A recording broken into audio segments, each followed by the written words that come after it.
నమస్కారం మైన్యూస్ కి స్వాగతం. నా పేరు శ్రీనివాస్. ఇక వివరాలకు వెళ్తే తెలుగుదేశం పార్టీ రాష్ట్ర ఉపాధ్యక్షులు మరియు మాజీ శాసనసభ్యులు దామచల జనార్దన్ రావు సూచన మేరకు ఒంగోలు గుంటూరు రోడ్లోని తెలుగుదేశం పార్టీ కార్యాలయం వద్ద భారతీయ సంఘ సంస్కర్త రచయిత్రి జ్యోతిరావు పూలే భార్య మొట్టమొదటి భారతీయ ఉపాధ్యాయురాలు సావిత్రిబాయి పూలే 193వ జయంతి కార్యక్రమం ఘనంగా నిర్వహించారు. సావిత్రిబాయి పూలే చిత్రపటానికి పూలమాలలు వేసి ఘనంగా నివాళులర్పించారు. ఈ కార్యక్రమంలో తమ్మిశెట్టి రామాదేవి, నిడమనూరు రమేష్, కొటారి నాగేశ్వరరావు, బండారు మదన్, పెళ్లూరు చిన్న వెంకటేశ్వర్లు, కుమార్, మహిళా నాయకులు రావుల పద్మజ, కుసుమ కుమారి, పసుపులేటి సునీత, ఆర్ల వెంకటరత్నం, నాలం నరసమ్మ, అనంతమ్మ, రెడ్డమ్మ, బీరం అరుణారెడ్డి, తెలుగుదేశం పార్టీ నాయకులు, కార్యకర్తలు, మహిళా నాయకులు తదితరులు పాల్గొన్నారు.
సావిత్రిబాయి పూలే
పక్కన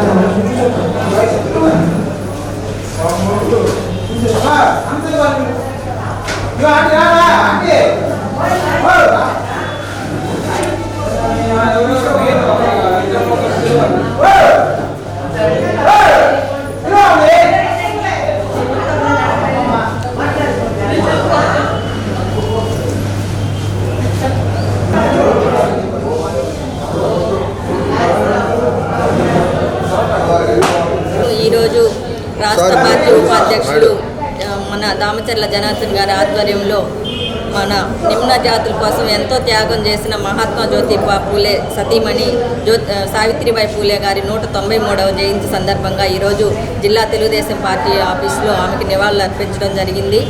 మొట్టమొదటిగా 1848లోనే పూణేలో జనవరి 1వ తేదీన మహిళల కోసం పాఠశాల నిర్మించి మహిళల అభ్యున్నతికి విద్యే ప్రధానమని చెప్పేసి ఆమె 9 సంవత్సరాల వయసులోనే 13 సంవత్సరాల మహాత్మా జ్యోతిబా పూలేని మ్యారేజ్ చేసుకొని ఆయన ద్వారా చదువును అభ్యసించి మహిళల ఉన్నతికి ఎంతో కృషి చేసిన ఆమె మహిళలందరికీ ఆదర్శనీయమని చెప్పేసి తెలియజేసుకుంటూ ఆమెకు ఘనమైన నివాళులు అర్పించుకుంటూ త్వరలోనే అధికారికంగా ఆమె జయంతిని కూడా జరుపుకునే విధంగా మా ప్రభుత్వం వచ్చిన తర్వాత ఆమె స్టాచ్యూని కూడా ఏర్పాటు చేసేదానికి కృషి చేస్తామని చెప్పేసి ఆమెను స్ఫూర్తిగా తీసుకొని మేము మహిళలందరం కూడా నడుస్తామని చెప్పి తెలియజేసుకుంటూ సెలవు తీసుకుంటాం. మరి మన అనబడే జ్యోతిరావు గారి పూలే సత్యమణి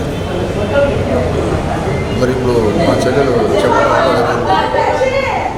నేను ఒకటే ఈరోజు చెప్తున్నాను, మహిళలు అనేవాళ్ళు అతి చిన్న వయసులోనే మహిళల పట్ల బానిసలుగా ఉంటున్నారు, వీళ్ళ జీవితాలు మెరుగుపడాలంటే ముఖ్యంగా చదువు అవసరం అని చెప్పేసి ఆ రోజుల్లోనే ఒక మంచి ఉన్నతమైన ఆలోచన రావటం, తద్వారా జ్యోతిరావు పూలే గారితో ప్రశ్నించడం, మరి మహిళలకు చదువు అనేది చాలా అవసరం కాబట్టి మహిళలకు కూడా చదువు చెప్పాలని ఒక ఆలోచనని ఆయనకి చెప్పడం, మరి ఆ రోజు ఆయన గురించి మహిళలకు తప్పనిసరిగా చదువు అవసరం అని చెప్పేసి ఫస్ట్ టైము ఆమెని ఒక శిష్యురాలుగా స్వీకరించి ఆమెకు చదువు చెప్పి ఆమె ద్వారా మరి మహిళలకు ఈరోజు రాత్రిపూట బడులు ప్రారంభించి పగులంటే కాయ కష్టం చేసుకొని ఏ పూటకు ఆ పూట జీవనం కొనసాగించే ఈ శూద్రులు మేము మరి ఇలాంటి వారిని పగల పనికి వచ్చిన తర్వాత రాత్రుల పూట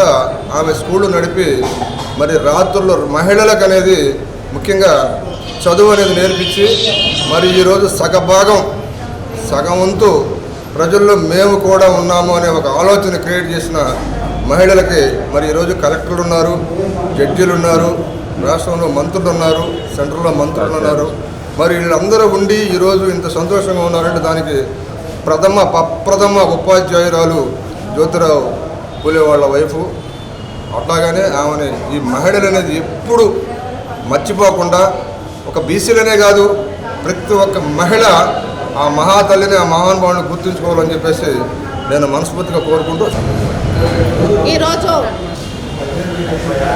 పూలే గారి భార్య అయినటువంటి సావిత్రిబాయి పూలే జన్మదినం సందర్భంగా 193వ జన్మదిన సందర్భంగా మేము మహిళలందరూ కూడా ఆమె స్ఫూర్తిగా తీసుకుంటున్నాము. ఎందుకంటే ఆ రోజుల్లోనే మహారాష్ట్ర వెనకబడిన రాష్ట్రంలో మరి పూణేలో ఆమె ఎన్నో బడులు స్థాపించి ఆమె సొంతంగా మహిళలకి విద్యను అభ్యసించే విధంగా ఆమె పాల్గొన్నారు. ఎన్నో కష్ట నష్టాలకు ఓర్చారు. అప్పట్లో అగ్రకులాల వారు ఆమెకు మరి ఎన్నో అవమానాలు పాలు చేశారు. ఆఖరికి పేడ నీళ్ళు కూడా కొట్టించుకొని మరి భర్తకు చెప్పి మళ్ళా మరుసటి రోజు ఒక చీర మళ్ళా బ్యాగ్లో పెట్టుకొని వెళ్ళి ఆమె మరలా చదువు చెప్పడానికి ముందుకు ఉపకరించి దాదాపు 54 పాఠశాలలు ఆమె మహిళా పాఠశాలలు స్థాపించారు. ఆ రోజుల్లో ఆమె దేశంలోనే మరి మహిళా విద్యకు పాటుపడినటువంటి ఈ సావిత్రిబాయి పూలే గారికి మహిళల తరఫున మేము ఘనంగా నివాళులు అర్పిస్తూ మరి ఆ స్ఫూర్తితోటి ఈరోజు చంద్రబాబు నాయుడు గారు మహిళలకు ఎంతో అవకాశాలు ఇచ్చి ఈ రాష్ట్రాన్ని రేపు 24లో ఈ సంవత్సరంలో రాష్ట్రంలో మహిళలను ముందుంచి ఆయన అధికారంలోకి రావాలని ఆ మహిళలకు ప్రాధాన్యత ఇస్తారని ఆశిస్తూ ఈ సందర్భంగా ఆమెకు ఘనమైన నివాళులు అర్పిస్తున్నాము. తెలుగుదేశం పార్టీ తెలుగు మహిళలు 19వ శతాబ్దంలో అణగారిన వర్గాల వారిని భూస్వామ్య వ్యవస్థ కానీ ఆ రోజు అక్షర జ్ఞానం తెలిసిన వాళ్ళు కానీ పక్కన పెడుతున్న సందర్భంలో తన భార్య అయినటువంటి సావిత్రిబాయి పూలేని ఆదర్శంగా తీర్చిదిద్ది మహిళలకందరికి కూడా ఆదర్శంగా నిలపాలని చెప్పేసి పెద్దలు పూజ్యులు జ్యోతిరావు పూలే గారు నిర్ణయించుకొని ఆ ఉద్దేశంతో ఆ రోజుల్లో నాకు చదువు చెప్పించి ఒక టీచర్గా తయారు చేసి తద్వారా అప్పుడు స్త్రీలకి చదువు ఉంటేనే ముఖ్యమని చెప్పేసి ఆమె ద్వారా విద్యాబుద్ధులు నేర్పించి మహిళా చైతన్యం తెచ్చినటువంటి ఒక బీసీలకే కాదు ఎస్సీలకే కాదు అందరికి కూడా నిమ్న వర్గాల అందరికి కూడా మహిళా చైతన్యం తెచ్చినటువంటి వ్యక్తి జ్యోతిరావు పూలే. ఆయన ఆశీస్సులతోటి ఆయన ప్రోత్సాహంతో ఒక మహిళగా ఎదిగి వాళ్ళందరికీ చదువు చెప్పుకుంటూ ఆ రోజు జరుగుతున్నటువంటి పరిస్థితులు చేసుకొని మహిళా జ్ఞానాన్ని కల్పించినటువంటి వ్యక్తి సావిత్రిబాయి పూలే. అదేవిధంగా ఆ స్ఫూర్తితోటే అంబేద్కర్ గారు కూడా రాజ్యాంగం రాయటం అలాగే కొనసాగించడం, ఆ స్ఫూర్తితోటి అన్న నందమూరి తారక రామారావు గారు మహిళలు చదువుకుంటేనే రాష్ట్రం బాగుపడుతుంది, దేశం బాగుపడుతున్న ఉద్దేశంతో సమాన హక్కు ఏర్పాటు చేయటం, తద్వారా రిజర్వేషన్లు ఏర్పాటు చేయటం, రాజకీయ చైతన్యం కోసం దోహదం చేసినటువంటి అన్న నందమూరి తారక రామారావు గారు. అదే క్రమంలో నారా చంద్రబాబు నాయుడు గారు కూడా మహిళలకు ఎంతో ప్రోత్సహిస్తూ డోక్రా సంఘాల ఏర్పాటు, మళ్ళీ ఇంకా రిజర్వేషన్ శాతం పెంచుకుంటూ స్థానిక సంస్థల్లో కానీ ఎమ్మెల్యే సీట్లు కూడా పెంచుకుంటూ అలాగే నామినేట్ పోస్టులు కూడా ఇవ్వడం జరిగింది. ఈరోజు చూసుకున్నట్టయితే మహిళలు ఆకాశంలో సగం అన్నట్టు అన్ని రంగాల్లో కూడా ముందుకు వెళ్తున్నారు. ఇలా వెళ్తున్నారంటే మనం ముందుగా తెలుసుకోవాల్సింది జ్యోతిరావు గారి పూలే, ఆయన ఆశీస్సులు సావిత్రిబాయి పూలే అని చెప్పేసి తెలిసేసుకుంటూ ఈ విధంగా మా తెలుగు భారతదేశం ఉన్నంత వరకు కూడా ఆయన చేసినటువంటి కృషిని మరవలేదని చెప్పేసి తెలియజేసుకుంటాం. ప్రతి నెల 1వ తేదీన జీతాలు, పిఆర్సీ, డిఏలు, పిఎఫ్, పిజిఎల్ఐ తదితర ఆర్థిక బకాయిల సాధనకై స్థానిక ఒంగోలు కలెక్టరేట్ వద్ద యూటీఎఫ్ ఎంప్లాయీస్ పోరుబాట ధర్నా చేపట్టారు. ఈ సందర్భంగా ఈ కార్యక్రమానికి మద్దతు పలికేందుకు తెలుగుదేశం పార్టీ రాష్ట్ర ఉపాధ్యక్షులు మాజీ శాసనసభ్యులు దామచర్ల జనార్దన్ రావు హాజరై మాజీ ముఖ్యమంత్రి నారా చంద్రబాబు నాయుడు మా నాయకుడితో మాట్లాడి మీ సమస్యలను మేము పరిష్కరిస్తామని హామీ ఇచ్చారు. ఈ సందర్భంగా యూటీఎఫ్ నాయకులు కృతజ్ఞతలు తెలియజేశారు. ఈ కార్యక్రమంలో యూటీఎఫ్ రాష్ట్ర గౌరవ అధ్యక్షులు కొమ్మోజు శ్రీనివాసరావు, యూటీఎఫ్ జిల్లా అధ్యక్షులు వివో వీరారెడ్డి, యూటీఎఫ్ జిల్లా ప్రధాన కార్యదర్శి డి వీరాంజనేయులు మరియు యూటీఎఫ్ సభ్యులు తదితరులు పాల్గొన్నారు.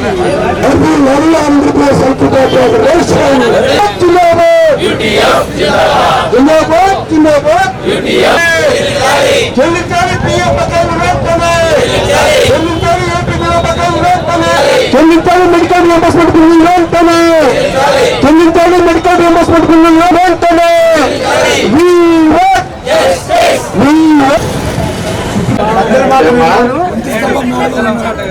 స్తంభం మేడలో ఉన్నాను, అది నేడు సత్యం మాట ఉన్నాను. వంట స్తంభం మేడలో ఉన్నాను.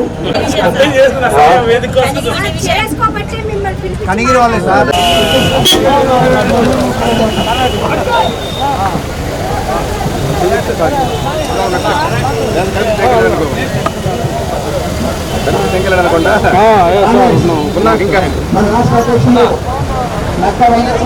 నమస్కారం అండి.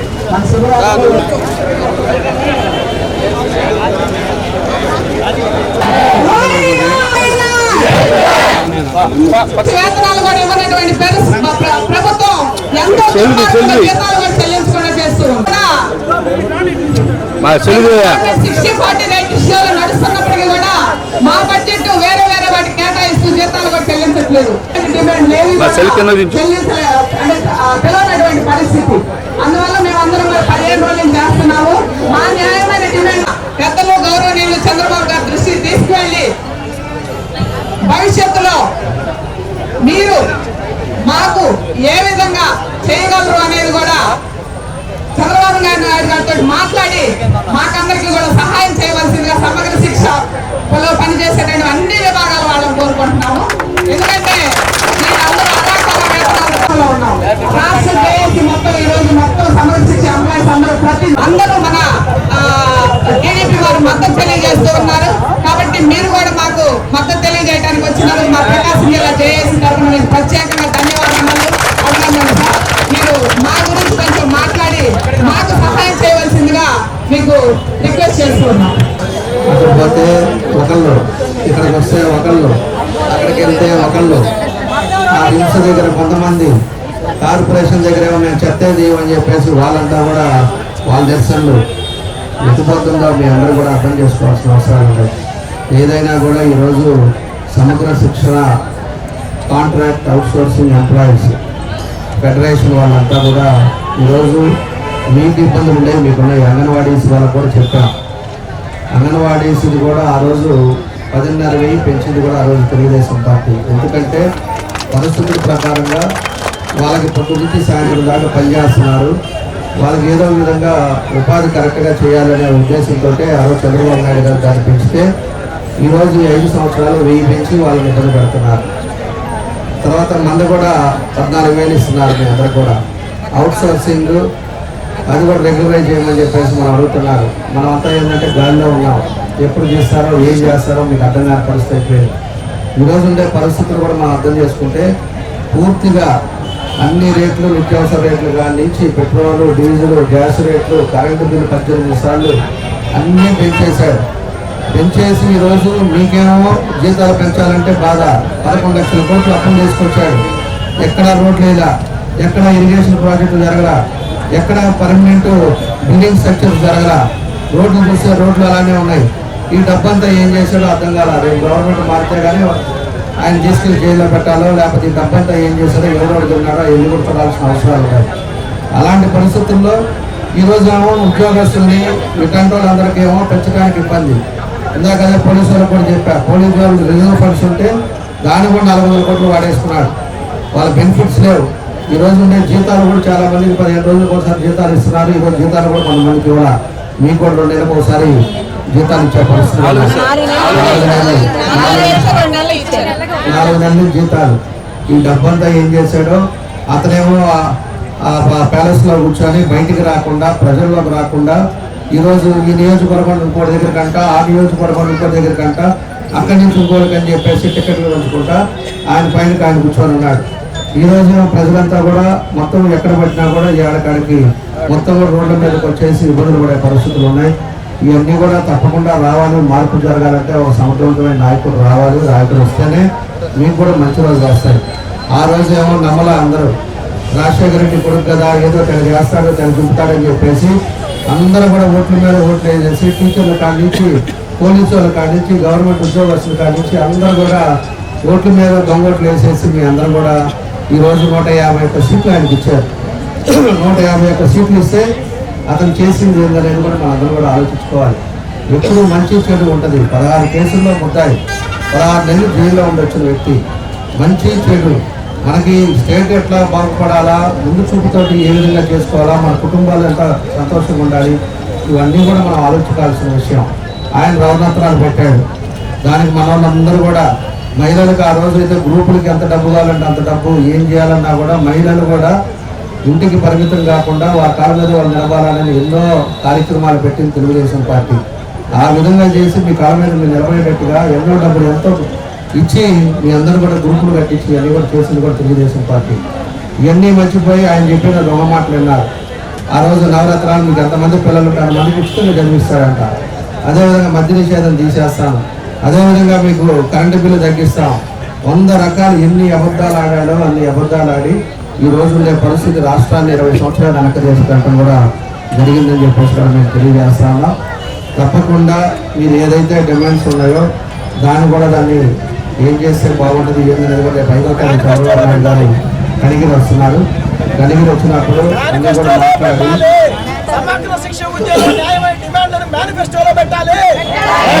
డిమాండ్స్ ఇచ్చారో ఇది కూడా నేను ఒకసారి బాలగారితో కూడా మాట్లాడతాం. రేపు 5వ తారీఖు తప్పకుండా మీరు ఏదైతే అవ్వదో అవన్నీ కూడా మా వంతు మేము కృషి చేస్తాం. తప్పకుండా ప్రజలు శ్రేయస్సు కోరి చేసేది చంద్రబాబు నాయుడు గారు. మీ అందరికీ కూడా తెలుసు ఆయన జోడికి ఎట్లా ఉండేవాడు ఏంటనేది కూడా. మంచి చెడు అనేది మీరు గుర్తుపెట్టుకోండి. ఇవన్నీ కూడా మీరు ఆలోచించుకొని మీరంతా కూడా 2 నెలలు 3 నెలలు ఇంకా దగ్గరికి వచ్చేసింది కాబట్టి కొంచెం సమయంతో జాగ్రత్తగా ఉండండి. తప్పకుండా మన ప్రభుత్వం వచ్చిన తర్వాత మీకు ఏం చేయాలో అది కూడా చేస్తారు. నేను వీలైనంత వరకు రేపు 5వ తారీఖు మీటింగ్లో కూడా ఆయన ఏదైనా అనౌన్స్ చేసే విధంగా కూడా ఏం చేయాలనేది కూడా ఆయన అది కూడా మాట్లాడతామని కూడా మీకు తెలియజేస్తాను. అందరికీ నమస్కారం. రాష్ట్రంలో మన చంద్రబాబు నాయుడు గారికి చెప్పి మేనిఫెస్టోలో పెట్టించవలసిందిగా మా ఎంప్లాయీస్ అందరి తరఫున మేము రిక్వెస్ట్ చేస్తున్నాం. ఎందుకంటే ఈ బాధతోటి రోడ్ల మీదకి వచ్చినటువంటి పరిస్థితి. Thank you very much sir. మా కోసం మీరు వచ్చి మాకు సంఘీభావం తెలియజేసినందుకు ప్రత్యేకంగా ప్రకాశం జిల్లా జేఏసీ తరఫున మీకు మరీ అభినందనలు తెలియజేస్తున్నాం. శిబిరం దగ్గరికి మన ముందుకు వచ్చారు. ఉదయం 8 గంటల నుంచి మనం రాత్రి 8 గంటల కంటే 12 గంటల ధర్మచర్య కేంద్రంలో చేస్తున్నాం. రేపు 9, 10 తారీఖు నాటి కనుక రాష్ట్ర ప్రభుత్వం మన డిమాండ్స్ ను పరిష్కరించకపోతే విజయవాడ నగరంలో ఉపాధ్యాయులు 36 గంటల పాటు ధర్నాకి 2 రోజుల పాటు కూడా నిర్ణయం జరుగుతోంది. గత 4.5 సంవత్సరాలుగా మనం ఈ రాష్ట్ర ప్రభుత్వం చెప్పిన మాట ప్రకారం ఏదో చేస్తుంది ఇస్తుందని ఎదురు చూస్తున్నాం. కానీ ఇప్పటికి కూడా ఆంధ్రప్రదేశ్ చరిత్రలో పిఆర్సీని తెలియకుండానే అకౌంట్లో వేసినటువంటి ఒక దౌర్భాగ్యమైనటువంటి పరిస్థితి ఈ కాలంలో మనందరం గమనించాం. ఈ నేపథ్యంలోనే తిరిగి ఎన్నికలు రాబోతా ఉన్నాయి. మా యొక్క డిమాండ్లు పరిష్కరించండి. మీరు చెప్పిన మాట నిలబెట్టుకోలేదు. నేను వస్తే నేను మీకు అండగా ఉంటాను. నేను మీకు ఎప్పుడు కావాల్సిన డిఆర్ఎఫ్ ఇస్తాను. మీకు ఎప్పుడు రావాల్సినప్పుడు ఇస్తాను. ఉద్యోగులకి ఉపాధ్యాయులకి నా ప్రభుత్వం పెళ్లి ప్రభుత్వం అనేటువంటి జగన్మోహన్ రెడ్డి గారు ఏమాత్రం ఆ పెళ్లి తరగతులకు చూపించకుండా ప్రతి ఒక్కటి పెళ్లిని పెట్టి ఈ రోజు వేధిస్తున్న అసలు వివిధ రకాల పద్ధతులతో ప్రభుత్వ పాఠశాల విద్యారంగాన్ని నాశనం చేస్తున్న దశలో అనివార్యంగా ఉపాధ్యాయులు వీధుల్లోకి వచ్చి ఈ రోజు మా డిమాండ్ పరిష్కరించండి. మీరు కొత్త ఇవ్వాల్సిన అవసరం లేదు. మీరు గతంలో ఇస్తానన్నా మీరు ప్రతిపక్ష నాయకుడిగా ముఖ్యమంత్రిగా ఇస్తానన్నా అమలు చేయండి. మాకు రావాల్సినటువంటి పిఆర్సీ బకాయిలు చెల్లించండి. మా డిఆర్ఓలు చెల్లించండి అని ఈ రోజు వీధుల్లోకి ఎక్కేటువంటి పరిస్థితి వచ్చింది. మన ధర్మాసనం దగ్గరికి మన జనార్దన్ గారు వచ్చున్నారు.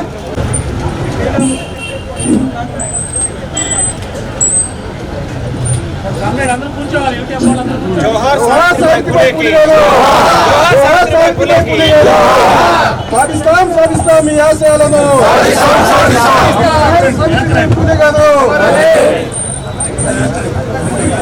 చేస్తున్నారు. ఒక పక్క సమగ్ర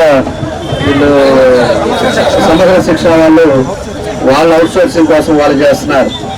నెక్స్ట్ యూటీఎఫ్ వాళ్ళు ఇక్కడ వాళ్ళకి జీతాలు రెగ్యులైజ్ చేయాలని, లేకపోతే పిఆర్సీ కానీ డిఏలు కానీ పిఎఫ్ కానీ ఇవన్నీ కూడా ఏదైతే బకాయిలు ఉన్నాయో అవన్నీ కూడా చెల్లించాలని చెప్పి మీరు చేస్తున్నారు. ఒక పక్కేమో రిమ్స్లో ఏమో వాళ్ళు అక్కడ ఉండే వాళ్ళందరూ కూడా రిమ్స్లో కూడా వాళ్ళ రోడ్డు మీద కూర్చొని వాళ్ళు చేస్తున్నారు. ఒక్కొక్క కార్పొరేషన్ వాళ్ళేమో చెత్త అంతా కూడా ఎక్కడంటే అక్కడ పడేసి వాళ్ళు కూడా సమ్మె కూర్చున్నారు. ఈ రకంగా ఈ రాష్ట్రంలో అన్ని సంఘాలు అన్ని ప్రాంతాల్లో కూడా గవర్నమెంట్ ఉద్యోగస్తులంతా కూడా బయటకు వచ్చే పరిస్థితులు ఈ సైకో ముఖ్యమంత్రి ఉండటం వల్ల ఈ విధంగా జరిగిందని చెప్పి కూడా మేము తెలియజేస్తా ఉన్నాం. ఈరోజేమో అన్ని పరిస్థితుల్లో 11 లక్షల కోట్ల అప్పులు తీసుకొచ్చారు. ఈరోజు మీరు అడిగేటట్టుగా ఏవైతే మీరు పెండింగ్ ఉందో పిఆర్సీ కానీ డిఏలు కానీ లేకపోతే పిఎఫ్లు కానీ దగ్గర 18,000 కోట్లు మనకి పెండింగ్ ఉన్నాయని చెప్పి చెప్తా ఉన్నారు. ఆ డబ్బులు ఏం చేశారో తెలియదు. అదేవిధంగా గవర్నమెంట్ అకౌంట్లో 2.5 లక్షల కోట్లు వేసాం అని చెప్పి చెప్తున్నారు. చెప్తే మిగతా అకౌంటబిలిటీ లేదు. ఎక్కడ కూడా రోడ్స్ కానీ ఇరిగేషన్ ప్రాజెక్ట్స్ కానీ డెవలప్మెంట్స్ కానీ ఎక్కడ కూడా ఏది జరగల. పూర్తిగా పోయినసారి రాష్ట్రంలో ఏం జరిగిందో పనులు అయ్యే పనులు కనపడుతున్నాయి తప్పితే కొత్తగా ఎక్కడ ఏం జరగల. ఈరోజు దాని పరిస్థితులు ఏం జరుగుతుంది అనేది కూడా మనం అందరం కూడా ఒకసారి అర్థం చేసుకోవాలి. మీరంతా కూడా టీచర్స్. ఆ రోజేమో మమ్మల్ని 24 గంటలు పని చేపిస్తారు. తెలుగుదేశం అయితే వీడియో కాన్ఫరెన్స్ పెడతారు, లేకపోతే తమ్ వేయాలి, మనం ఇవన్నీ చేయాలని చెప్పేసి మన వాళ్ళంతా కూడా ఆలోచించకుండా ఆ రోజు ఆయన దొంగ మాటలు వినేసి అతను అందులో ఒక ఫ్యాక్షనిస్టు 16 నెలలు జైల్లో ఉన్న వ్యక్తి, 16 కేసులు ముక్తాయి. అలాంటి వాళ్ళని చదువుకున్న వాళ్ళు కూడా అందరూ కూడా నమ్మి ఈరోజు పూర్తిగా మోసం చేసే పరిస్థితుల్లో ఈరోజు అన్నీ ఉన్నాయి. ఈరోజు టీచర్స్నే కాకుండా అటు పోలీసు వాళ్ళు రిజర్వ్ ఫండ్స్ అంతా కూడా తాగేశారు. ఆ డబ్బులు కూడా తీశారు. తర్వాత రెవెన్యూ డిపార్ట్మెంట్ రిజర్వ్ ఫండ్స్ అయితే అవి తీశారు. ఈ రిజర్వ్ ఫండ్స్ కూడా మీ అందరికీ కూడా తెలుసు. ఏదైనా మన ఇంట్లో పిల్లలకు ఏదైనా అవసరం అనుకుంటే రిటైర్మెంట్ తీసుకొని మనకు వచ్చే బెనిఫిట్స్ 70 లక్షలు లేకపోతే 1 కోటి రూపాయలు వస్తే అవి తీసుకొని ఇంట్లో చేసుకోవాలని చెప్పేసి మనం ఎప్పుడైతే రిజర్వ్ ఫండ్స్ దాచి పెడతారో దాన్ని కూడా బలవంతంగా పెట్టి ఆ డబ్బులు కూడా వాడుకున్నారు. లాస్ట్ యూనివర్సిటీ డబ్బులు కూడా దాన్ని కూడా రిజర్వ్ ఫండ్స్ కూడా వాడేసుకున్నారు. ఈరోజు అడిగితే దానికి అరెస్టులు, కేసులు, ఇవన్నీ పరిస్థితులు. అది అందరికీ ఈరోజు మొత్తం కూడా మనకి ప్రజలందరూ కూడా ఇవ్వడం తెలిసింది. ఎవరన్నా కూడా మాట్లాడాలన్నా ఈరోజు టీచర్స్ యూటీఎఫ్ వాళ్ళు ఉన్నారు, మీరంతా కూడా ఈరోజు ఉన్నారు. ఒకరు గట్టిగా దీని మీద మాట్లాడితే మళ్ళీ మీ మీద ఏం కేసు పెడతారో, మీ ఇంటి మీదకి ఏమొస్తారో, మీ ఇల్లు కన్స్ట్రక్షన్ కరెక్ట్గా లేదు, లేకపోతే మీకు డీవియేషన్ ఉందని చెప్పి గోల్దారి పగలబడతారో, ఎందుకు వచ్చిందిలే నలుగురు జరిగేటప్పుడే జరుగుతుందో అని చెప్పి ఎన్నాళ్ళు కూడా 4 సంవత్సరాల 9 నెలలు అందరూ కూడా గమ్ము కూర్చున్నారు. ఆయనకు వచ్చిన తర్వాత గవర్నమెంట్ వచ్చిన 6 నెలలకేమో మీకు అందరికి అర్థమైపోయింది. ఆ రోజు సిపిఎస్ రద్దన్నాడు, మళ్ళా మద్య నిషేధం చేస్తాన్నాడు, మీ పిల్లలు ఎంతమంది ఉంటే అంతమందికి చదివిస్తారన్నాడు, రకరకాల అన్నీ కూడా చెప్పాడు ఆయన. ఈరోజు ఏమో మొత్తం నిత్యావసర వస్తువులు కాడి నుంచి కరెంటు బిల్లు 18 సార్లు. సామాన్యుడు ఏది చేయాలన్నా కూడా ఇబ్బందులు పడే పరిస్థితి వస్తున్నాయి. మీకు జీతాలేమో అదివరకు తెలుగుదేశం టైంలో ఎన్ని ఇబ్బందులు ఉన్నా కూడా ఆ రోజు 16,000 కోట్ల లోటు బడ్జెట్, మన బైఫర్కేషన్ లేదు, క్యాపిటల్ లేదు, మనకు సరైనదేమో ఆ రోజు బైఫర్కేట్ చేయలేదు. అయినా కూడా ఒక సమర్థవంతమైన నాయకుడు కాబట్టి మీకు ఏ రోజు కూడా మీకు ఒక్క రోజు కూడా 1వ తారీఖు అవగానే మీకు డబ్బులు వేసేవాళ్ళు. మీకు జీతాలు ఆ విధంగా ఆ రోజు ఇచ్చారు. మీ రిజర్వ్ ఫండ్స్ కానీ వేరే కానీ మీ ఏ కూడా తాగలు మీ అన్నీ కూడా మీకు అన్నీ ఉండేటట్టుగా మీకు సదుపాయాలు ఆ రోజు తెలుగుదేశం పార్టీలో ఇవన్నీ కూడా కార్యక్రమాలు కూడా జరిగినాయి. ఆ తర్వాత మీరు చూస్తే ఆయన చంద్రబాబు నాయుడు గారు మళ్ళా కూడా ఎన్ని ఆ రోజు స్కూల్స్ కూడా మీకు అన్నిటి కూడా స్కూల్స్కి డిజిటల్ క్లాసెస్ కానీ స్కూల్స్కి పెయింట్స్ కానీ ఇవన్నీ దగ్గర 80,000 కోట్ల రూపాయలు ఓన్లీ ఎడ్యుకేషన్ కూడా ఆ రోజు ఖర్చు పెట్టడం కూడా తెలుగుదేశం పార్టీ ప్రభుత్వంలో జరిగిందని చెప్పి కూడా మేము గుర్తు చేస్తా ఉన్నాం. ఇవన్నీ జరిగినాయి. కానీ మీకు 6 నెలల్లో మీకు తెలిసిన వాళ్ళకి జీతాలు అది ఒకసారి మాకు బాగా గుర్తు. మాకు తెలుగుదేశం టైంలో ఒకసారి ఆదివారమో శనివారమో ఒకసారి వస్తే 2 రోజులు ఆగితే 3వ రోజు మన వాళ్ళంతా రోడ్డు మీదకి వచ్చారు. రోడ్డు మీదకి వచ్చి ధర్నాలు చేసి ఈ ప్రభుత్వం మాకు జీతాలు ఇట్లేదని చెప్పి గందరగోళం చేశారు. ఆ రోజు ఈ రోజు 15 రోజులు అవుతున్నాయి.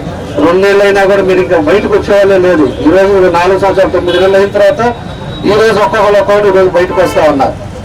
ఇవన్నీ కూడా మన పరిస్థితులు అర్థం చేసుకోవాలి. పరిస్థితుల్లో మంచి చెడు ఆలోచించాల్సింది చదువుకున్న వాళ్ళు మీరు, 10 మందికి చెప్పాల్సింది కూడా మీరే. ఏ విధంగా చేస్తే బాగుంటుంది, సమాజం ఏంటి అనేది ఇవన్నీ కూడా ఆలోచించుకోండి. తప్పకుండా ఇవన్నీ కూడా ఆ జగన్ రెడ్డి ఇచ్చేది లేదు. జగన్ రెడ్డి ఇంట్లో కూర్చొని బయటికి రాకుండా ఆ నియోజకవర్గాలు ఈ నియోజకవర్గాలు వీళ్ళని అక్కడికి ఆయన ఇక్కడికి మార్చుకుంటా ఆయన ఎక్కడ ఎంత డబ్బులు ఖర్చు పెట్టాలి, ఎవరు ఎంత పెడితే రేపు గెలుస్తారని చెప్పేసి మళ్ళా ఆ పనిలో ఉన్నాడు. ఈరోజు రాష్ట్రంలో ఇంతమంది బయట ఉండి, అంతమంది వేల మంది మహిళలు బయట ఉండి ఈ పరిస్థితులు కూడా చూసే ఆలోచన లేడు. కాబట్టి ఇవన్నీ కూడా వ్యవస్థ ఆలోచించండి. రేపు 5వ తారీఖు పవన్ గారు వస్తా ఉన్నారు. తప్పకుండా కూడా మీ డిమాండ్స్ కూడా కనిగిరి ప్రోగ్రాం పెట్టారు. వచ్చినప్పుడు కూడా మీ డిమాండ్స్ కానీ వాళ్ళు కూడా ఇచ్చారు. అవి కూడా తప్పకుండా ఆయన దృష్టికి తీసుకెళ్తాం. దాన్ని ఏం చేయాలనేది కూడా మనం చూద్దాం. ఈ 2 నెలలు అయిన తర్వాత తప్పకుండా మీకు ఇదివరకులాగా మంచి రోజులు వస్తాయి. తప్పకుండా మీకు ఆన్ టైంలో మీకు అన్ని జరిగే విధంగా తెలుగుదేశం పార్టీ మీకు అండగా ఉంటుందని చెప్పి కూడా మీకు ఈ సందర్భంగా మీ అందరికీ పేరున తెలియజేస్తూ మీ అందరికీ నా నమస్కారాలు తెలియజేస్తూ సెలవు తీసుకుంటున్నాను. బలమైనటువంటి నాయకులు దామచర్ల జనార్దన్ గారు. ఈ మాట ఎందుకు అంటున్నామంటే ఇప్పుడు వారు చెప్పిన వాటిల్లో కొన్ని సత్యాలు ఉన్నాయి. కానీ ఉపాధ్యాయ వర్గంలో 6 నెలల నుంచే ఈ ప్రభుత్వం చేసే కార్యక్రమాలన్నింటి మీద పోరాడుతున్న సంఘం ఏకైక సంఘం యూటీఎఫ్ మాత్రమే. అయితే ఇక్కడ ఈ ఆర్థిక బకాయిలు ప్రభుత్వం దగ్గర డబ్బులు లేవు, అందువల్ల దఫదఫాలుగా ఇస్తామంటే చెప్పి నమ్మాం. రాష్ట్రంలో ఉండే ఎన్జిఓ సంఘాలన్నిటినీ వాళ్ళని మోసం చేశారు. ఉపాధ్యాయ సంఘాలు ఇతర సంఘాలన్నిటితో ఏం చెప్పుకున్నారో తెలియదు. యూటీఎఫ్ సంఘాన్ని మభ్యపెట్టలేకపోయారు. అందువల్ల మేము రోడ్ల మీదకి వచ్చాం. నిన్న ఒక 15,000 మందితో ధర్నా చేసాం. ఈరోజు రాష్ట్రం మొత్తం మీద 15,000 మంది ధర్నా చేస్తున్నాం. 19,000 కోట్ల రూపాయలు బకాయిలు మా దాచుకున్న డబ్బులు మాకు ఇవ్వని మేము కోరాం సార్. అయితే ఇక్కడ మీ దృష్టికి తెచ్చేది ఏంటంటే మన ప్రతిపక్ష నాయకులు చంద్రబాబు నాయుడు గారు కలిగిరి వస్తున్నారు కాబట్టి ఆయన ముఖ్యమంత్రిగా ఉన్నప్పుడు చివరి టైంలో సిపిఎస్ రద్దు కోసం టక్కర్ కమిటీ వేసి ఇంత పెన్షన్ ఇస్తామని చెప్పి ఒక చర్చ జరిగింది. ఆ చర్చ జరిగి దాంతో సంఘాలు చర్చించే లోపే ప్రతిపక్ష నాయకుడిగా మీకు సకాలంలో సిపిఎస్ రద్దు చేస్తాం, ఓపీఎస్ ఇస్తామని చెప్పి అమలు చేసేదానికి బలమంటూ టీచర్ల యొక్క ఆందోళన అటువైపు వెళ్ళిపోయింది అనేది స్పష్టంగా మీరు తెలుసుకోవాలి.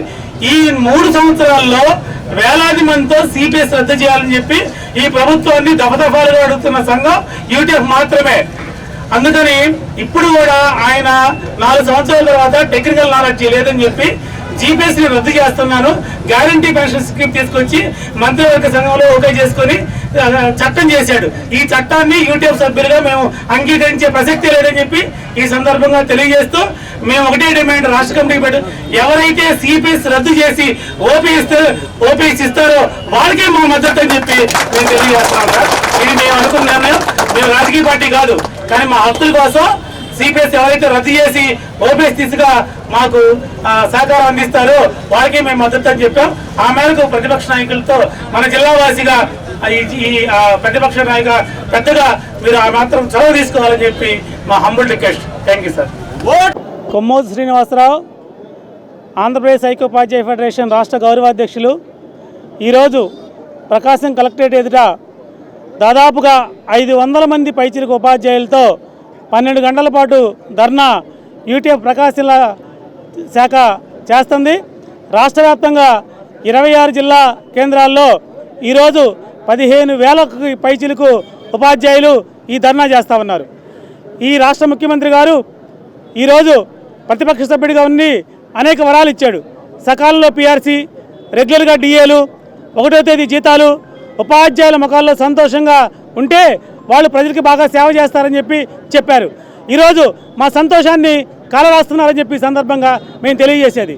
ఈరోజు రాష్ట్రం ఆర్థిక ఇబ్బందులు ఉందని చెప్పారు. 2-3 సంవత్సరాలు ఆగాం. అయినా అన్ని సంక్షేమ పథకాలు అమలు చేసే ముఖ్యమంత్రి గారు ఈరోజు మాకు రావాల్సినటువంటి 11th పీఆర్సీ డిఏ బకాయిలు 1,200 కోట్లు, పీఆర్సీ బకాయిలు 6,200 కోట్లు, ఇప్పుడు ఇచ్చినటువంటి 3 డిఏ బకాయిలు 4,800 కోట్లు, వెరసి 11,000 కోట్ల రూపాయలు బకాయిలు ఇస్తే ఎప్పుడు ఇస్తారు? అదే సందర్భంలో పీఎఫ్ డబ్బులు మేము దాచుకున్నాం. మా దాచుకున్న డబ్బుల్ని మేము లోన్లు పెట్టుకుంటే సకాలంలో లోన్లు, సంవత్సరం నుంచి లోన్లు మంజూరు కావట్లా. మా ఏపీ చెల్లించే డబ్బులు ఇన్సూరెన్స్ మాకు చెల్లించట్లా. ఈ విధంగా ఈ బకాయిలు కూడా దాదాపు 2,000 కోట్ల రూపాయలు ఉన్నాయి. అదే సందర్భంలో సిపిఎస్ వాళ్ళకి ఇవ్వాల్సిన కంట్రిబ్యూషను, అలాగే ఈ ఎరియర్స్కి సంబంధించి 90% వాళ్ళ చేతికి రావాలి. ఆ డబ్బులు కూడా 7,000 కోట్ల రూపాయలు ఉన్నాయి. వెరసి దాదాపు 18,000 కోట్ల రూపాయలు బకాయిలు గత 2 సంవత్సరాల నుంచి చెల్లించకపోతే ఉపాధ్యాయులు ఆందోళనగా ఉన్నారు. కానీ పెద్దలు అన్నారు, ఈ ఉపాధ్యాయుల ఓట్లతో పని లేదు అని చెప్పి మా గురించి కానీ మా ఆందోళన గురించి కానీ పట్టించుకోవట్లేదు. అందువల్ల మేము చెప్పేది ఏంటంటే, ఈరోజు గత 2 సంవత్సరాలుగా మా బకాయిలు అయితే ఇవ్వలేదో వాటి కోసం నేను 27వ తేదీన 15,000 మందితో అన్ని జిల్లాలో తాలూకా కేంద్రాల్లో ధర్నా చేశాం. ఈరోజు కూడా 12 గంటల పాటు ధర్నా చేస్తున్నాం. మీరు అర్థం చేసుకొని మాకు రావాల్సిన డబ్బులు మాకు ఇవ్వమని మేము కోరుతున్నాం. ఒకవేళ ఇప్పటికీ మీరు స్పందించకపోతే రేపు జనవరి 9, 10 తేదీల్లో విజయవాడ నడిపొడ్డిన 10,000 మందితో 36 గంటల పాటు ఈ ఆర్థిక బకాయిలు మీరు చెల్లించేంత వరకు మేము పోరాటం చేస్తామని చెప్పి ఈ సందర్భంగా ప్రభుత్వానికి మేము మా ఆందోళన సీరియస్గా తెలియజేస్తా ఉన్నాం. రెండోది, సిపిఎస్ రద్దు చేస్తాం, జీపీఎస్ లేకుండా ఓపీఎస్ ఇస్తామని చెప్పి ఆ రోజు నమ్మారు. ఉపాధ్యాయ ఉద్యోగస్తుల్లో వారంలో సిపిఎస్ రద్దు చేస్తామని చెప్పిన మీ మాటలు ఏమైనా అని చెప్పి ఈ సందర్భంగా మేము అడుగుతున్నాం. టెక్నికల్ నాలెడ్జియా, డబ్బులు ఎక్కువ అవుతాయా? ఇది ఉపాధ్యాయ ఉద్యోగస్తుల కోరిక. వాళ్ళ యొక్క జీవనకి ఇది ఒక భద్రత. సుప్రీంకోర్టు కూడా చెప్పింది. మీరు అమలు చేస్తామని చెప్పి మిమ్మల్ని నమ్మారు. ఈరోజు మీరు మాట తప్పారా? ఇప్పటికైనా మీరు జీపీఎస్ని, ఆ చట్టాన్ని విత్డ్రా చేసుకొని వెంటనే ఓపీఎస్ ఇవ్వాలని మేము కోరుతా ఉన్నాం. చివరిగా మా డిమాండ్ ఏంటంటే, ఈరోజు ప్రభుత్వాలు మార్చే శక్తి మాకున్నా లేకపోయినా మా ఉపాధ్యాయ ఉద్యోగస్తుల ఓట్లే చాలా కీలకం. పక్క రాష్ట్రం కూడా దాని యొక్క మూల్యం చెల్లించుకుంది. అందువల్ల మా ఉద్యోగోపాధ్యాయుల యొక్క ఆలోచనల్ని, మా యొక్క అభిప్రాయాలను మీరు షేర్ చేసుకోవాలంటే వెంటనే ఓపీఎస్ ఇవ్వాలని చెప్పి, దానికి సంబంధించిన కార్యాచరణ తీసుకోవాలని చెప్పి మేము కోరుతూ, మా సంఘం ఎవరైతే ఓపీఎస్ ఇస్తుందో వాళ్ళకే మా మద్దతు తెలియజేయాలని చెప్పి మేము రాష్ట్ర కమిటీగా అభిప్రాయపడ్డాం. ఏ రాజకీయ పార్టీలు వ్యక్తిగతంగా ఏమన్నా సరే ఉపాధ్యాయుల యొక్క హక్కులను అరెస్ట్ చేస్తే చూస్తూ ఊరుకునేది లేదు. రేపు 36 గంటల దీక్షకు కూడా మా ఉపాధ్యాయులు సిద్ధంగా ఉండాలని చెప్పి ఈ సందర్భంగా తెలియజేస్తా ఉన్నాం. ఈరోజు ప్రకాశం జిల్లాలో తెలుగుదేశం పార్టీ అధ్యక్షులు దామచల్ల జనార్దన్ గారు వచ్చి మద్దతు ఇచ్చారు. మీరు మమ్మల్ని అర్థం చేసుకోలేదు, మమ్మల్ని అపార్థం చేసుకొని ఈ ప్రభుత్వాన్ని గెలిపించారు. కానీ ఈ ప్రభుత్వం పట్ల ఈరోజు అంగన్వాడీ వాళ్ళు, సర్వశిక్ష అభియాన్ వాళ్ళు, మున్సిపల్ కార్మికులు అందరూ ధర్నాకు దిగుతున్నారు. మీరు కూడా ఈరోజు ఆర్థిక బకాయిల కోసం ధర్నాకు దిగారు. మేము సకాలంలో జీతాలు ఇచ్చాం. ఏదో 1-2 రోజులు ఇబ్బందులు ఉన్నా సరే చిన్న చిన్న కారణాలతో మమ్మల్ని అపార్థం చేసుకున్నారు. అందువల్ల రాబోయే రోజుల్లో మంచి రోజులు వస్తే మేము మద్దతు ఇస్తున్నాము. మీ ఆర్థిక బకాయిలు చెల్లించడానికి చర్యలు తీసుకుంటామని చెప్పారు. అదే సందర్భంలో సిపిఎస్ రద్దు చేసి ఓపీఎస్ ఇవ్వాలి. గత మీ ప్రభుత్వంలో కూడా టక్కర్ కమిటీ వేసి దాన్ని ముందుకు తీసుకెళ్ళలేదు. సిపిఎస్ రద్దు తీసుకు చర్యలు తీసుకోలేదంటే రేపు కనిగిరికి మాజీ ముఖ్యమంత్రి చంద్రబాబు నాయుడు గారు వస్తారు. మీ యొక్క అంశాన్ని చర్చించి వారితో మాట్లాడి మీకు సానుకూలంగా నిర్ణయం తీసుకుంటామని చెప్పి వారు తెలియజేసినందుకు, మేము హామీ ఇచ్చినందుకు వారికి మేము రాష్ట్ర కమిటీ పక్షాన ప్రకాశం జిల్లా శాఖ పక్షాన ధన్యవాదాలు. దామచర్ల ఆంజనేయులు సక్కుబాయమ్మ మెమోరియల్ క్రికెట్ టోర్నమెంటును డిసెంబర్ 22వ తేదీన తెలుగుదేశం పార్టీ రాష్ట్ర ఉపాధ్యక్షులు మాజీ శాసనసభ్యులు దామచర్ల జనార్దన్ ప్రారంభించారు. ఈ టోర్నమెంట్లో మొత్తం 40 టీంలు వచ్చాయి. ఈ మ్యాచ్లు మొత్తం డిసెంబర్ 31వ తేదీకి పూర్తయినాయి. జనవరి 1వ తేదీన దామచర్ల జనార్దన్ చేతుల మీదుగా విజేతలకు బహుమతులు అందజేశారు. మొదటి బహుమతి 30,000 రూపాయలు ఎస్ఆర్సి లెవెన్స్ సుబ్బారావు, రెండవ బహుమతి 20,000 రూపాయలు ఎన్వైసిసి లెవెన్స్ రవి, మూడవ బహుమతి 10,000 రూపాయలు అఖిల్ లెవెన్స్కి మండవ లావణ్య, కొల్లా వెంకట్రావు, దామచర్ల జనార్దన్ చేతుల మీదుగా షీల్డ్ను ఇవ్వటం జరిగింది. మ్యాన్ ఆఫ్ ది సిరీస్గా ఎంపికైన బాలాజీకి 3,116 రూపాయలు షేక్ షబ్బీర్ ఇవ్వడం జరిగింది.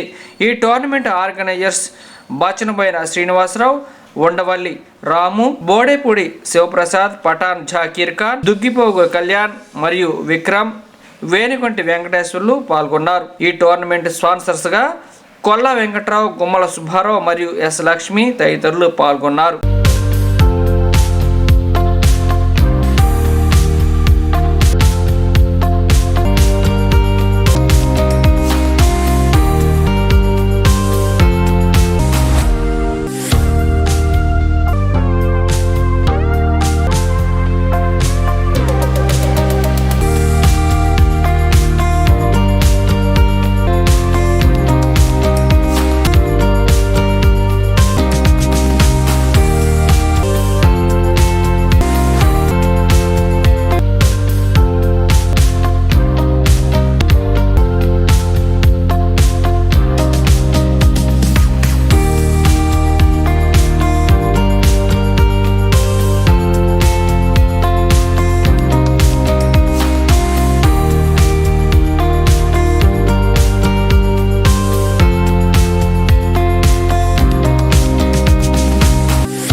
Second team third prize Kumar అన్న కుమార్ ఇల్లు అన్న అమౌంట్ కూడా ఇవ్వాలి రామన్న అమౌంట్ రాలేదన్న పని మీద అన్నాడు కుమార్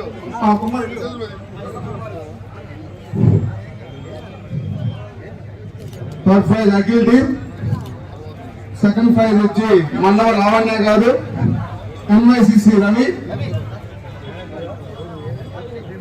ఎంఐసిసి టీం వాళ్ళు ముందుకు రావాల్సిన కోరుతున్నాను.